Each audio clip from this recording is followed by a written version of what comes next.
Hello everyone, welcome back to my channel, or welcome if you're new. And if you're new, please subscribe.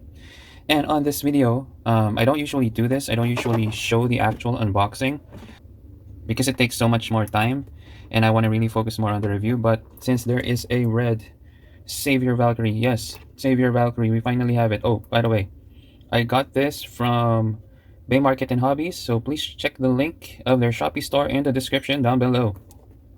So yeah, as I was saying, since there's a red Savior Valkyrie, I want you guys to join me in the experience of the suspense of actually finding out what's inside. So, I don't know. Are you guys okay with the red? Me, I'm not really a fan of recolors. I don't hate the red color because it's Rashad's Beyblade.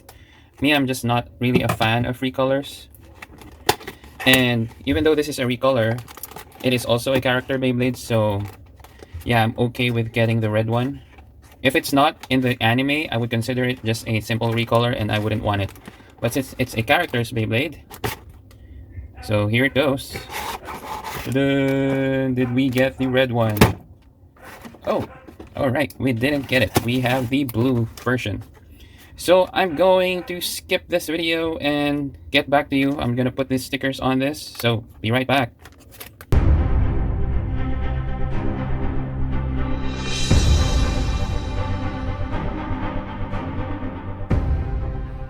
Hey, I wasn't able to make the intro. So, I'm here. Okay, bye. And we're back, and before we continue, please click on the notification bell so that you will be notified whenever I make a new post. Like and share this video, leave a comment, and also follow me on TikTok and on Instagram. All the links are in the description down below. Again, I got this from Bay Market and Hobbies. Check out their Shopee store, the link is in the description. And now finally, we've got all the stickers, and just a quick look at the box. It's a big box because it is a big Beyblade with the V-gear and a launcher. So yeah, Valt is there, and I'll give you a little secret, and you guys have to be quiet, alright? You can't tell this to anybody, especially to Takara Tomy. If they find out that I leaked this secret, I'm doomed. So if you want to know if the box contains the red Valkyrie, check the picture of Valt, and the ones that have the red Valkyrie doesn't have that check mark. Yeah, that's simple really. That's how you get a red Valkyrie. Psych, no, I'm just kidding. That's not true. But I wish that was true, but it wasn't. It's not. So yeah, there's no really way to find out if you're gonna get a red Valkyrie. It is rare. I think it's 1 out of 24. So yeah, it's not 1 out of 72. Because the 1 out of 72 is like the black Revive Phoenix, I guess. Or the black Spriggan Requiem. But yeah. So, first is the launcher, which we are going to review on a different video because we are going to compare this with the other launchers. The V-gear, which is actually bigger than I expected it to be. The V-gear, I will also make a separate review where we do test battles against other drivers. And before we proceed, let's take a look at the new Spriggan. There it is. Dynamite purchase, the S-gear, which is like turn frame or hurricane, and the custom set for Spriggan, which is actually just Spriggan with some random parts. And here we have the savior of Beyblades, the savior of Valkyrie, Savior Valkyrie. Let's talk about first the appearance. It's more animated-ish kind of design. Unlike this, Brave Valkyrie has a more detailed design. If we are to compare the two, this is like the Michael Bay Transformers, and this is like the Bumblebee movie Transformer in terms of detailing. And yeah, I think this is the best looking best looking Valkyrie so far. I'm not really a fan whenever they do this like core chip. It's like you have a hole on your head. You know, it kind of breaks the entire image of the head. And these stickers actually are like these stickers. So again, this is like a Valkyrie that's mixed of all the other Valkyries. And it actually looks like it has 6 blade modes, because like if you follow the triangle, the gold, it's a triangle. so you kind of like have these small bumps. And I'm also a fan of drivers and discs combined. It's a good looking bay, right? Right. But this Beyblade probably has the most number of stickers that is so thin that I have ever encountered. Like, it has so many thin stickers. Like, so many thin. So be careful when you're trying to peel off the stickers from the sticker sheet. They might tear up, just like what happened with this, the end part of this. It's supposed to be like this, but now it's like that. So yeah, unfortunately. So just be careful. And again, in terms of looks, it looks okay. It looks great compared to the other Valkyries. I wish they could have made this like a little more darker blue. It just looks so awesome. So now we're going to break it apart and try to give you an analysis of each part. So let's start with the armor, which is 7. The heaviest is like 2, still the heaviest armor. And it has 7 weight points. Again, these are weight points. Don't call them contact points, guys, because they don't make contacts with the other Beyblades. Don't call them contact points. So they have 7 weight points. And somebody said that these represents the evolutions of Valkyrie. But if I were to count, I think there's already been 8. Probably he doesn't count the Strike God Valkyries and evolution, because basically he just changed his driver and got a Strike God chip. But yeah, I don't know. What do you think about that theory? Let me know in the comments. So, really cool. Next is the chip. Again, I like this chip design for Valkyrie. Probably the best chip design for Valkyrie. It has the cheek mark. And the good thing about this is, underneath this gold sticker, there's silver paint. So that in case this sticker gets torn off, which eventually it will happen, they will probably peel off. You can just remove them and you'll have silver paint there. Now, I think starting from GT, Valkyrie has always been given 2 teeth. But this is probably the smallest 2 teeth it has ever gotten. And the reason for that is because it needed to give space for the slope for the bound gimmick. This has a... I don't know if I can show it. There. As you can see, it moves. It has a bound gimmick, making this chip the heaviest right chip so far because it has spring. This basically gives any dynamite blade bound gimmick. Oh, and just to clarify, this is not a green plastic. The reason it appears like it's green is because it has gold paint at the back. This is blue, guys, not green. Now, the blade, which is probably one of my favorite parts of the Beyblade. It is quite heavy. It is the heaviest in right. And yeah, I like the rubber. All the red parts that you see here are rubber. It is fused with the plastic, which is blue.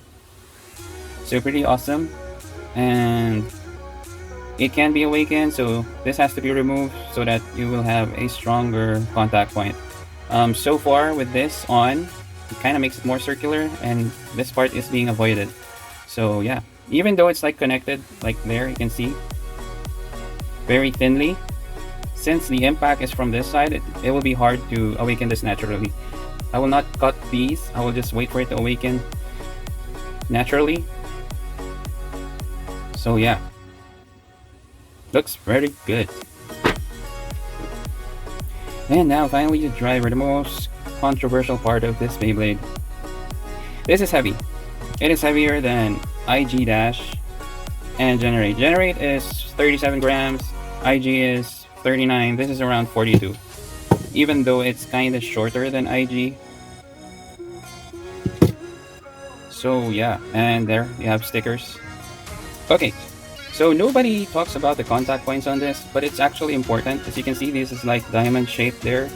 And this, why do I need to talk about the contact points? Because when this activates, it actually becomes so tall that this would hit the opponent's layers. So yeah, it has these contact points right there. So expect that this might get damaged as well because it's going to be the one that's hitting the other opponents. And it becomes really tall. It makes the Beyblade really tall. You know what? Just to show it off, let's go to high mode already.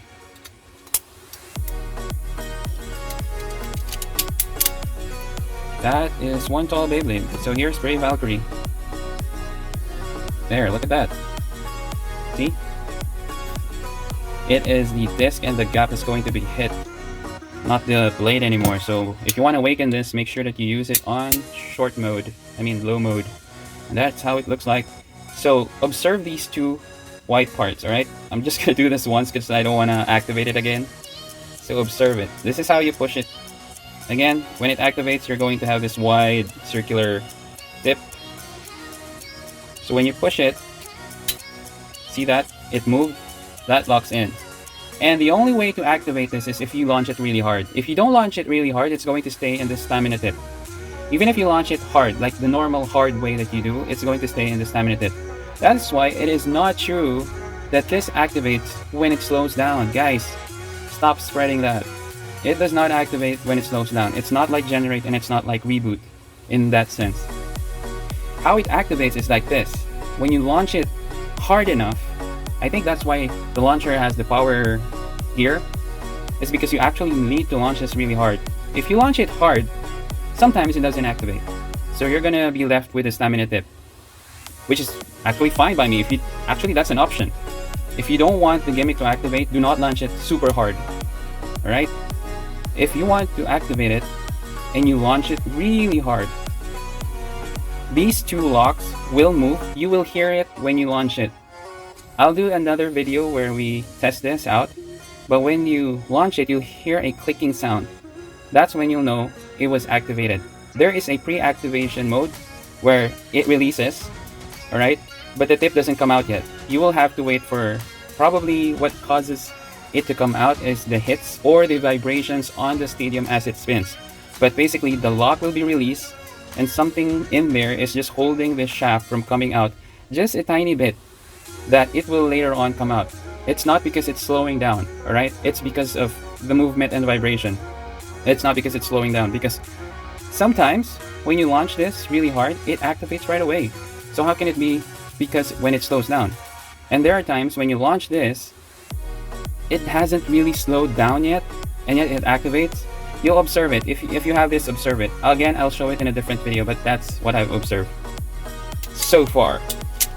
So let's talk about the bound gimmick.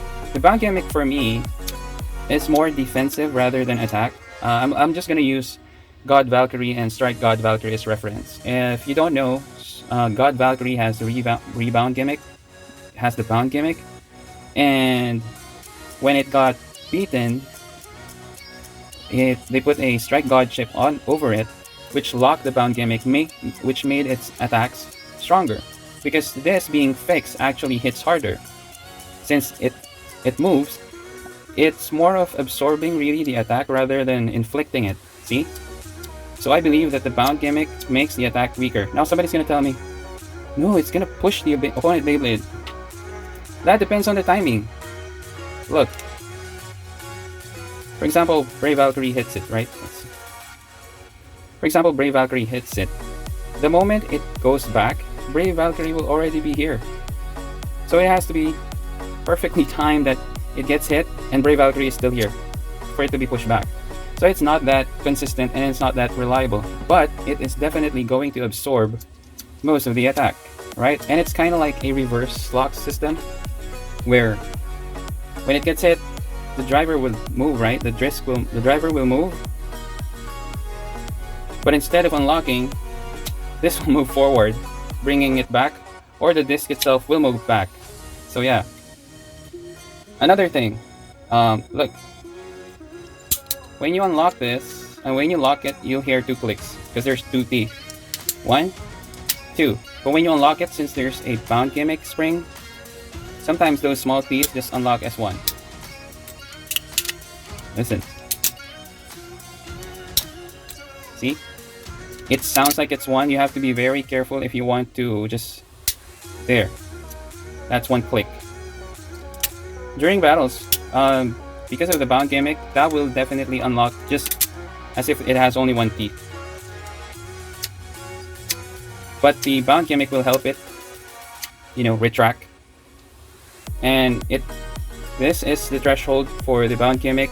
If it exceeds that area, it will hit the teeth and it will unlock. So yeah, the bound gimmick kinda helps it in a way, although the bound gimmick also lessened the size of the teeth. So that's just me. I don't know about you guys, but definitely anything that has this kind of gimmick is definitely absorbing the attack. If it does inflict an attack when it rebounds, then that's a more inconsistent situation. It doesn't happen all the time.